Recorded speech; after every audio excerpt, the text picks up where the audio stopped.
제가 지난번 말씀을 전할 때 제자에 대한 말씀을 여러분과 나누었습니다. 오늘 말씀도 그래서 엄격하게는 제자도에 대한 말씀의 연장선상에 있습니다. 예수님께서 12명의 제자를 두셨는데요, 어쩌면 12, 12라는 숫자가 갖고 있는 다양한 성경적인 의미도 중요하겠지만 숫자의 의미보다 더 중요한 게 있습니다. 이 12명의 젊은 청년들, 예수님께서도 우리가 나이로 생각해 보면 굉장히 젊으셨지 않습니까? 제자들은 더 젊었었겠죠. 그 12명의 젊은 청년들과 함께 지내면서 그들이 얼마나 서로를 더 귀하게 만들어 갔을까. 바로 그런 것들을 위해서 예수님께서 사람들을 부르시고 제자로 삼으시고 그들과 함께 다니셨다는 것을 생각해 보게 됩니다. 바로 오늘 제목이 말하는 쇠가 쇠를 단련하는 의미가 바로 거기에 있습니다. 여러분, 같은 물질이 어떻게 같은 물질을 더 날카롭게 할 수 있겠습니까? 바로 하나님께서 그런 의도를 갖고 우리를 부르셨고 또 그렇게 역사하시는 것을 성경은 말하고 있습니다. 우리 자라나는 아이들에게 또래라는 그룹, 형성된 그룹은 굉장히 중요한 의미를 부여를 합니다. 그래서 우리가 이제 피어라고 말하는 또래라고 말하는 이 피어에는 두 가지 좋은 것과 나쁜 것이 하나씩 있습니다. 그래서 피어 프레셔는 조금 더 어떻게 보면 좀 부정적인 의미를 갖고 있고, 또 우리가 말하는 피어 러닝이라고 하는 좋은 면이 있습니다. 피어 프레셔는 뭐냐면요, 이제 아이들이 똑같은 또래의 아이들이 하는 모든 것들이 다 사람들에게 압박감을 주기 때문입니다. 아이들이 예를 들어서 뭐 나이키 신발 하나를 신기 시작하면 다 또래들이 신기 시작하면 나도 이제 신어야 한다는 프레셔를 받는 거죠. 그래서 이 아이들에게 그 동질감을 형성하지 못하면 아이들은 굉장히 힘들어합니다. 근데 이 아이들에게만 문제가 되는 것이 아니라 우리 어른이 되어도 피어 프레셔가 있습니다. 예를 들어서 교회 안에서도 왜 임직이 늘 시험거리가 되냐면, 나와 같은 또래에 나와 비슷한 봉사를 하는 분이 권사가 되고 장로가 되고 안수집사가 되었는데 나는 안 됐다. 이거 피어 프레셔인 거예요. 굉장히 거기에 부담감을 느끼고 마음이 상하고 시험이 들기 쉽습니다. 하지만 또 반대로 피어 러닝도 있습니다. 피어 러닝은 뭐냐면 같은 또래를 통해서 많은 것을 배워가는 것이죠. 나와 함께 신앙생활하는 어느 집사님이 기도를 열심히 해요. 거기서 배우는 게 있는 겁니다. 교회를 나오는데 충성하고 선하게 주님을 섬깁니다. 그것을 통해서 또 무엇인가를 배우게 되죠. 마치 아이들이 유치원에 가서 선생님에게도 배우지만 자기 또래 친구들에게서 배우는 것과 똑같은 것입니다. 바로 오늘 우리가 성경에서 읽은 철이 철을 날카롭게 한다라는 말씀은 바로 피어 러닝을 말하는 겁니다. 우리 친구들을 통해서, 우리 동료들을 통해서, 우리 함께 하나님을 믿는 주님의 제자들, 교우들을 통해서 우리가 무엇인가를 배워가는 그 날카로움을 갖게 된다라는 것이죠. 제가 제목은 쇠가 쇠를 단련한다라는 다른 번역본을 썼지만 의미는 같습니다. 철이 철을 날카롭게 한다라고 성경은 쓰고 있습니다. 여러분, 우리가 모든 것을 다 선생님으로부터만 배우는 것은 아닙니다. 우리의 연장자들, 우리보다 경험이 많으신 분들을 통해서도 배우지만 지금 함께 부대끼며 나와 함께 살아가는 수많은 사람들을 통해서 바로 우리를 갈아대는 존재들, 이 피어들을 통해서 많은 것을 배우고 있습니다. 이게 어떤 분들, 특별히 복음 중심의 신앙생활을 하시는 분들에게는 이게 조금 부담스럽게 들릴 수 있어요. 왜냐하면 우리의 선생님은 누구밖에 없어요? 예수님밖에 없거든요. 예수님으로부터 배워야지. 근데 여러분, 성경을 보면 하나님의 또 다른 뜻을 발견할 수 있다는 거예요. 제가 뭐 예수님에게서 배우지 말라고 말씀을 드리는 것이 아니라 성경은 우리가 당연히 하나님으로부터 배우고 성경으로부터 배워야 하지만 하나님의 디자인 속에 우리가 서로에게서 배워야 하는 것이 있다라는 것을 오늘 우리에게 가르쳐주고 있는 겁니다. 그래서 거부감을 좀 내려놓으시고 내 주변에 있는 사람들이 바로 나를 더 좋게 만드는 하나님의 도구라는 것을 받아야 된다라는 것이죠. 저는 가끔씩 본문을 적어놓고 제가 좀 다르게 해석을 해보고 다른 식으로 적어보곤 합니다. 약간 리프레이징을 하는 거죠. 그래서 오늘 말씀을 철이 철을 날카롭게 한다는 말씀을 적어놓고 나서 한참 생각을 해봤습니다. 이거를 내가 나의 언어로 표현해 본다면 어떠한 말이 될까? 자, 이렇게 적어봤습니다. 하나님이 이 사람을 내게 보내셨다. 하나님이 이 사람을 내게 주셨다. 우리가 그렇게 생각해 볼 수 있는 말씀입니다. 영어 표현으로는 iron sharpens iron이라고 되어 있습니다. 그럼 우리가 다 어떤 면에서는 무디어져 가죠. 모든 면에서 다 무디어져 갑니다. 교회 봉사를 하다는 것도 마음이 날마다 새로우면 참 좋겠지만 무디어져 갑니다.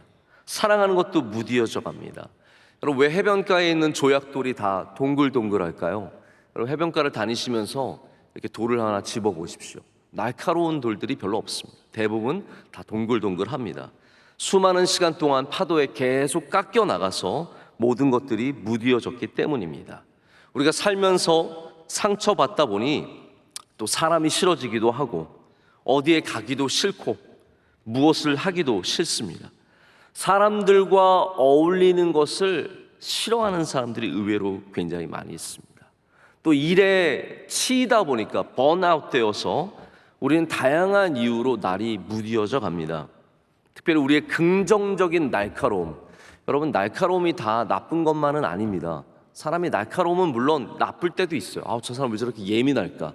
말 한마디에, 행동 하나에 다 일일이 아주 날카롭게 받아들이는 예민한 성격도 있지만, 오늘 성경이 말하는 날카로워지는 것은 굉장히 긍정적인 면을 말합니다. 여러분이 갖고 있는 능력과 하나님이 주신 달란트와 여러분의 삶에 주신 우리가 가져야 하는 날이 서 있음을 가져야 된다라고 말하는데, 이게 무디어져 가다 보면 우리의 날로는 사과 하나 자를 수 없는 굉장히 무뎌진 삶을 만나게 될 때가 있습니다.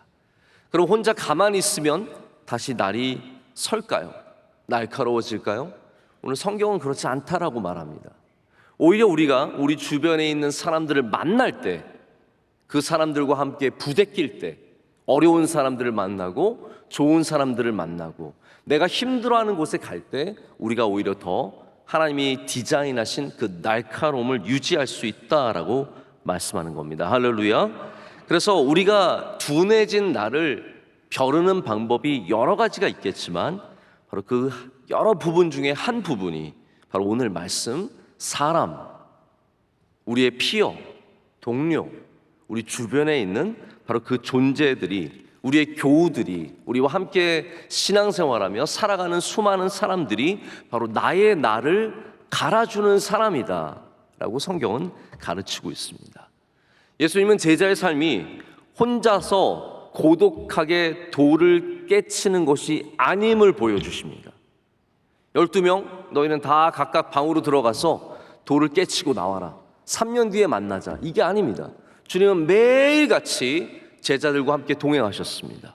그들을 데리고 다니면서 그 중에 엉뚱한 말하는 사람들 얼마나 많습니까? 주님이 나라를 차지하실 때 저를 주님의 오른편에, 주님의 왼편에 앉게 해주세요, 이런 말 하고요, 예수님 말씀하시면 못 알아듣고요, 서로 경쟁하고 베드로와 요한은 서로 뛰어가면서 누가 더 빨리 뛰어가나 보고, 이러한 다양한 모습 속에서 예수님은 서로가 갈아져서 더 날카로운 주님의 종들이 되기를 원하셨다라는 겁니다. 초대교회는 여러분 정말 다양한 사람들이 있지 않았습니까? 하나님께서 그 다양한 사람들을 교회로 부르신 이유가 무엇이겠습니까? 바로 제자들이란 그렇게 서로를 단련하는 도구라는 것을 보여주시는 겁니다.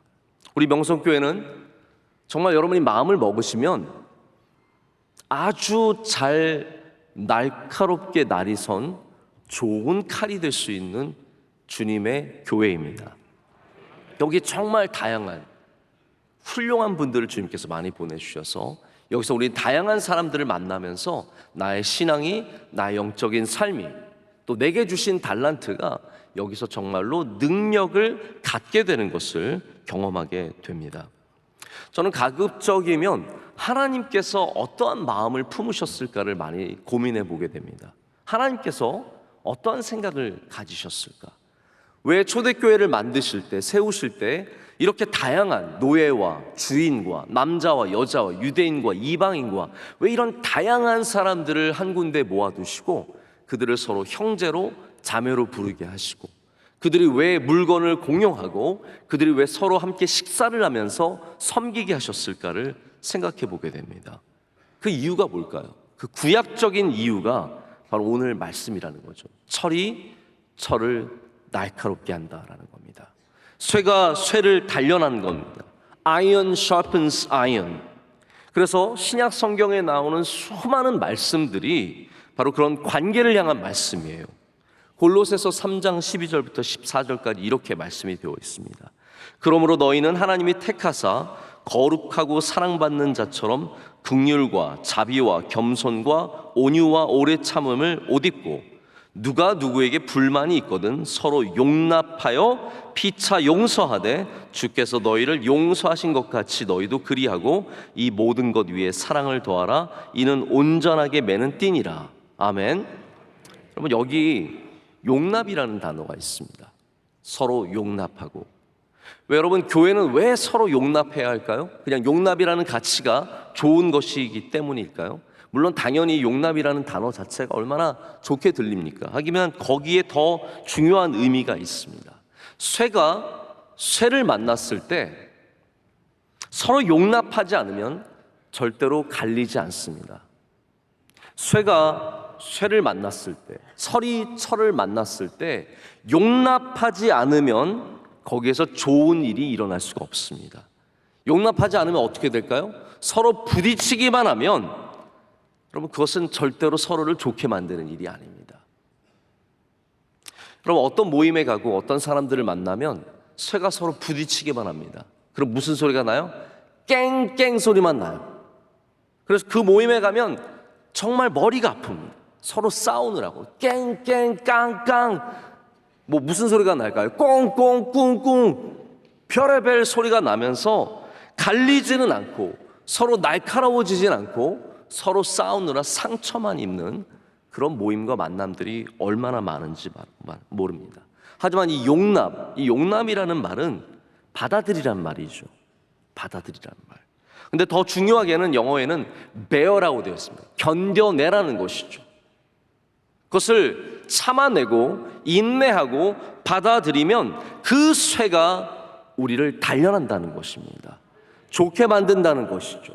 아름답게 만든다는 겁니다. 능력 있게 만든다는 겁니다. 우리가 그 하나님의 용납, 왜 교회가 모여서 서로를 용납하는지를 이해한다면, 또 잘 적용한다면 이 용납을 통해서 우리는 하나님의 뜻을 이루게 될 줄로 믿습니다. 다 밉고 싫어서 버려보십시오. 다 귀찮아서 버려보십시오. 다 멀리하기만 하면 우리는 혼자서 절대로 날카로워질 수가 없습니다. 여러분, 이 시대의 모토가 무엇일까요? 우리가 살아가고 우리를 지배하는 이 시대의 모토는 난 아무것도 상관 안 하고 그냥 나는 나와 내 가족이 편하게 살고 싶어. 이게 이 시대의 모토입니다. 이 시대의 문화입니다.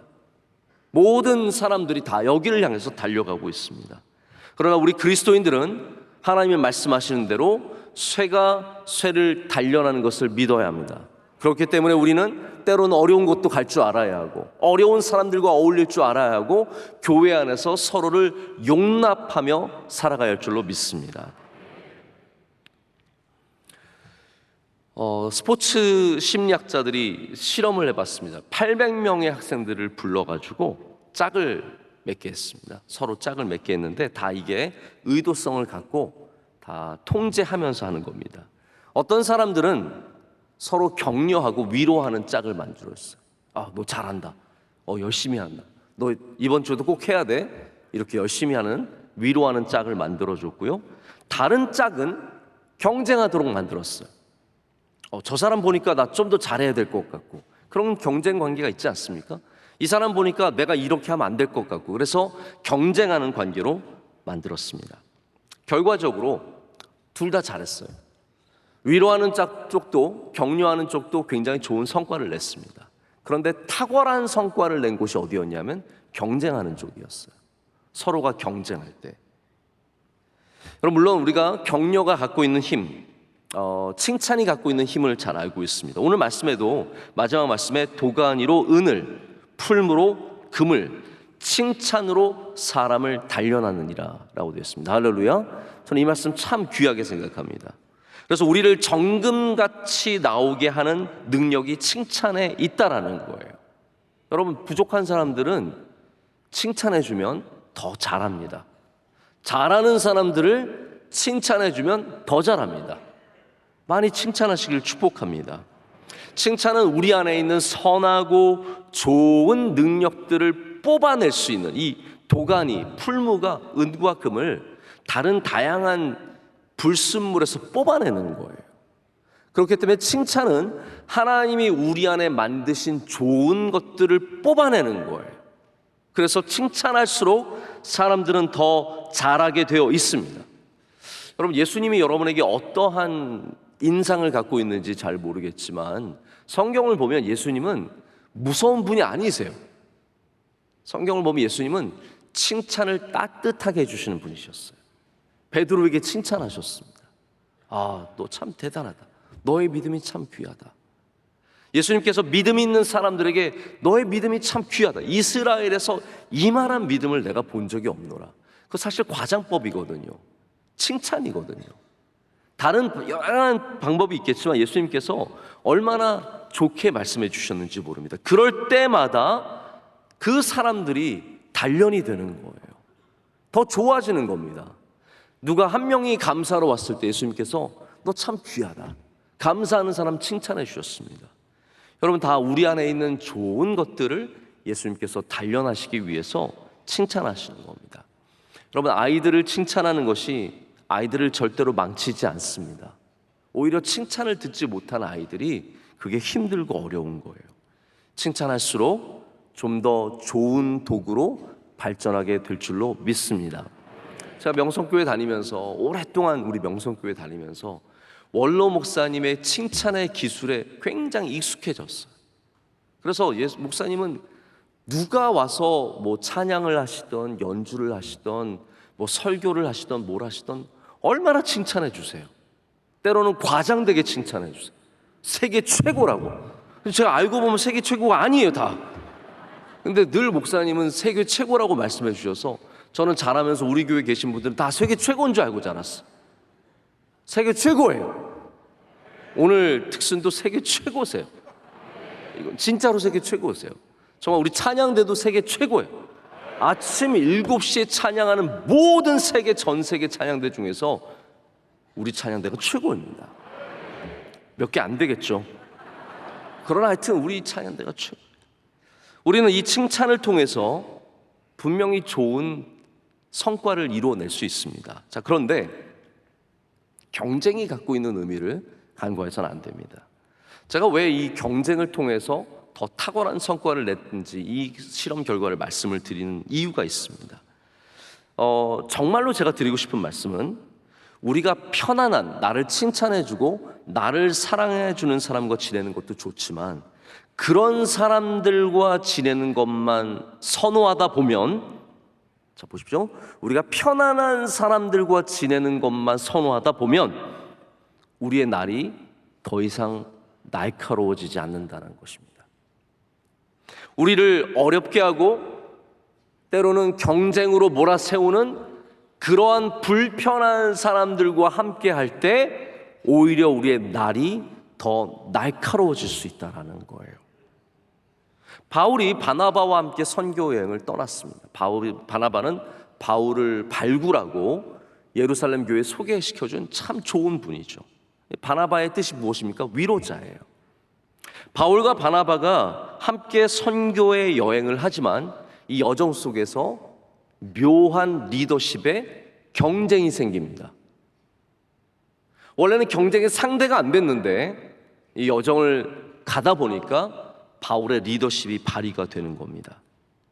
바울은 바나바를 보면서 내가 어떠한 리더십을 가져야 하는지에 대해서 굉장히 많은 것을 배웠습니다. 먼저는 바나바의 위로의 능력, 포용력, 그런 많은 것들을 배웠겠죠. 그러나 마가, 이 바나바의 조카인 마가의 사건을 통해서 바나바의 우유부단함도 보게 되었습니다. 바울은 그것을 넘어서기를 원했어요. 그래서 선교의 여행 속에 당연히 성령의 역사도 있었지만 바울과 바나바는 쇠가 쇠를 단련하는 은혜를 서로 얻게 된 겁니다. 함께 여행을 하면서 서로 더 단련되고 더 날카로워졌기 때문에 바울은 초대교회의 위대한 주님의 종의 역할을 감당하게 된 것입니다. 그래서 모든 경쟁이 절대로 나쁜 것만이 아닙니다. 내 옆에 잘하는 사람이 있다는 것이 얼마나 큰 복인지 모릅니다. 내 옆에 나보다 뛰어난 사람이 있다는 것이 얼마나 큰 은혜인지 모릅니다. 저도 목회를 하면서 목사로서 저의 친구들 가운데 오늘 말씀하듯이 쇠 친구들이 있어요. 쇠 같은 존재들, 철 같은 존재들, 나를 날카롭게 단련시켜주는 존재들이 많이 있었습니다. 그런 친구들을 보면서 찬양을 너무 잘하는 거예요. 찬양 인도를 잘하는 거예요. 말씀 전할 때 너무 말씀이 좋은 거예요. 청년들을 돌보는데 참 사랑으로 돌보는 거예요. 그런 모습들을 보면서 나도 잘해야지, 나도 더 날카로워져야지, 나도 더 하나님께 사랑받아야지, 나도 더 교회에서 잘해야지라는 마음이 생기면서 그런 과정을 통해서 제가 여기까지 오게 된 겁니다. 여러분, 좋은 경쟁, 좋은 선의의 경쟁, 하나님이 우리에게 붙여주신 쇠는 나를 더 날카롭게 하는 겁니다. 그래서 여러분에게 경쟁자가 있을 때 저 가게만 없으면 내가 잘 될 텐데, 저 사람만 없으면 내가 더 위로 올라갈 텐데, 아닙니다. 그 경쟁자를 통해서 여러분 더 날카로워질 줄로 믿습니다. 그래서 우리는 감사해야 합니다. 그 사람이 하나님이 보내주신 도구예요. 제가 아까 뭐라고 말씀드렸죠? 하나님이 이 사람을 내게 보내셨습니다. 바로 그런 고백을 해야 된다는 겁니다. 여러분, 경쟁하는 친구만 우리를 날카롭게 하는 것이 아니라 좋은 친구가 또한 우리를 날카롭게 만듭니다.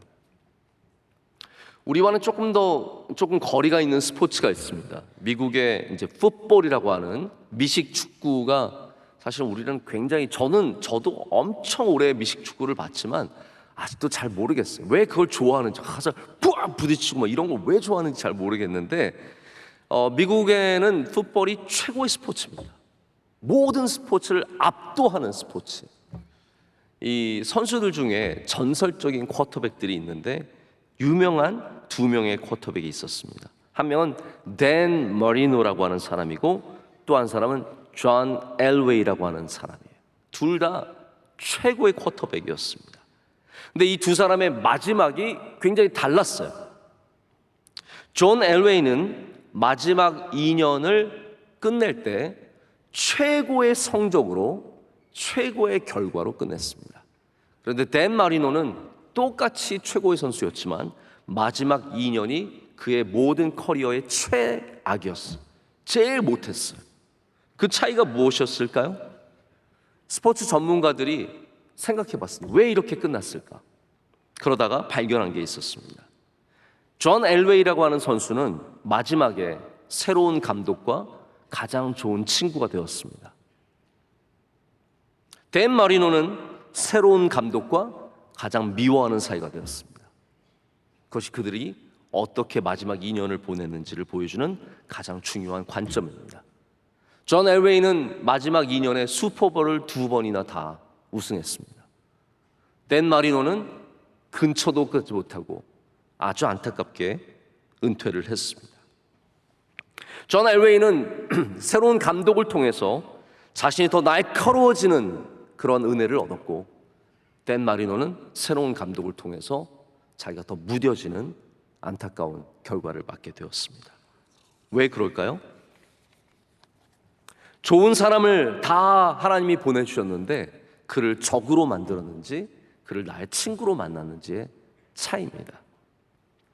여러분, 다윗은 우리가 사울이라고 하는 정말 괴롭고 아픈 그런 쇠를 만났던 것을 잘 기억을 하고 있습니다. 그래서 사울을 통해서도 정말 많은 훈련을 만났어요. 왜냐하면 다윗은 사울을 적으로 여기지 않았어요. 그러니까 사울을 통해서도 단련이 되는 겁니다. 하지만 진짜 다윗의 복은 뭐냐 하면 요나단이라고 하는 좋은 친구를 만난 겁니다. 우리는 다윗을 형성한 많은 이야기들을 성경에서 발견합니다. 특별히 사울이 다윗의 영성과 다윗의 능력을 형성하는 데 아주 큰 기여를 했습니다. 그런데 우리가 성경에서 발견하지 못하는 또 하나는 뭐냐면 이 요나단이라고 하는 친구예요. 요나단의 이 용납함, 요나단의 넓은 마음, 요나단의 사랑하는 마음, 이게 다윗을 단련시켜준 참 좋은 쇠였다라는 거예요. 여러분의 친구, 좋은 믿음의 친구들이, 동역자들이 함께 기도하고 선한 마음으로 함께 살아가는 그 모든 사람들이 여러분을 지금 깨어있게 하고 하나님 앞에서 날카롭게 하는 좋은 도구인 줄로 믿습니다. 미움으로 날카로워지면 우리는 망합니다. 시기와 질투로 날카로워지면 그 날로 수많은 사람들에게 상처를 입힙니다. 그러나 하나님의 은혜로 날카로워지면 그것으로 우리는 위대한 일들을 감당할 수 있게 된다는 것이죠. 제가 오늘 사실은 칼을 가지고 나와서 보여드리고 싶었는데 괜히 공동의회 광고한 다음에 칼 가지고 나오면 또 사람들이 저 사람 날이 섰구나, 미쳤구나 그럴 것 같아서 제가 오늘 꾹 참고 안 가지고 나왔습니다. 상상해 보세요. 여러분, 칼이 사람을 아프게 하는 도구가 될 수도 있고 정말 귀한 일에 쓰임받게 되면 아주 아름다운 음식과 맛있는 음식을 만드는 도구가 되기도 합니다. 어떻게 우리가 그것을 받아들이느냐에 따라 달라진다는 것이죠. 말씀을 맺겠습니다. 날카롭게 한다는 것이 어떤 의미이겠습니까? 우리가 조금 더 영성적인 접근을 한다면 나를 깨우는 것, 나로 하나님에 대해서 예민해지고 영적인 삶에 대해서 관심을 갖게 하고, 한마디로 말하자면 정신을 차리는 걸 말합니다. 우리가 날카로워질 때 정신 차리는 거예요. 기도해야지. 그거 날카로워지는 겁니다. 내가 다시 예배의 자리로 돌아가야지. 날카로워지는 겁니다. 내가 입으로만 고백하지 말고 마음으로 하나님을 신뢰해야지.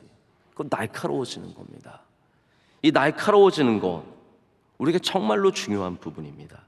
제가 생각해보면 저를 날카롭게 만들었던 좋은 만남들과 좋은 모임들이 있었다는 것을 기억하게 되었습니다. 말씀을 준비하면서 맞아, 거기 갔을 때 내가 참 날카로워졌지. 거기 가면서 하나님 말씀을 읽으면서 정신을 차렸고, 거기 도착해서 미팅에 들어가서 사람들의 이야기를 들으면서 다시 내가 날카로워지는 것을 경험했지. 그런 곳들이 떠올랐고, 내가 그분을 만나면 하나님 얘기하면서 정신이 차려졌고, 그분을 만나면 내가 다시 기도해야지는 마음을 다시 갖게 된 그런 날카로운 만남들과 모임들이 굉장히 많이 생각이 나더라고요. 여러분, 거기가 바로 하나님의 은혜의 장소이며 하나님이 보내주신 사람들을 만나는 곳입니다. 예수님께서 제자들을 세상에 보내신 이유가 당연히 복음을 전하는 것이죠. 하지만 우리에게 또 다른 사명이 있습니다. 지금까지는 우리가 내가 날카로워지는 거에 초점을 맞췄는데, 제가 마지막 결론을 내면서는 여러분께 좀 이런 말씀을 드리고 싶어요. 여러분들이 쇠가 되어서 누군가를 단련하는 존재들이 되어야 한다는 것이죠. 우리가 세상에 나아가서 누군가의 영혼을 깨우고, 할렐루야, 누군가 기도하지 않는 누군가에게 다시 기도하게 하고, 예배와 멀어졌던 사람들 누군가에게 다시 예배와 가까워지게 하는 그 날카로움을 전할 수 있는 도구가 되어야 한다는 것입니다. 그래서 하나님이 내 주변의 사람들을 나에게 보내셨다는 그 고백과 함께 나도 하나님께서 누군가에게 보내셨다는 것을 인식한다면 우리의 삶에 쇠가 쇠를 단련하는 은혜를 날마다 누리게 될 줄로 믿습니다. 그렇게 여러분 기도하며 나아가실 축복합니다. 그래서 마지막으로 한 번만 다시 기억하기를 원합니다. 하나님이 이 사람을 내게 보내셨습니다. 우리 함께 기도하기를 원합니다. 하나님, 감사합니다. 오늘 주님의 말씀, 우리에게 주신 말씀인 줄로 믿습니다. 이 말씀을 통해서 다시 한번 우리가 주님께 주신 모든 사람들이 우리에게 보내주신 훈련의 도구이며 우리를 날카롭게 하는 귀한 도구임을 알게 하여 주시옵소서. 또한 하나, 우리가 세상에 나아가서 많은 사람들을 만날 때 그들의 날을 갈 수 있는, 그들의 영혼을 깨울 수 있는, 다시 주님을 믿는 그 자리로 부를 수 있는 도구가 되게 하여 주시옵소서. 예수님의 이름으로 기도드립니다. 아멘.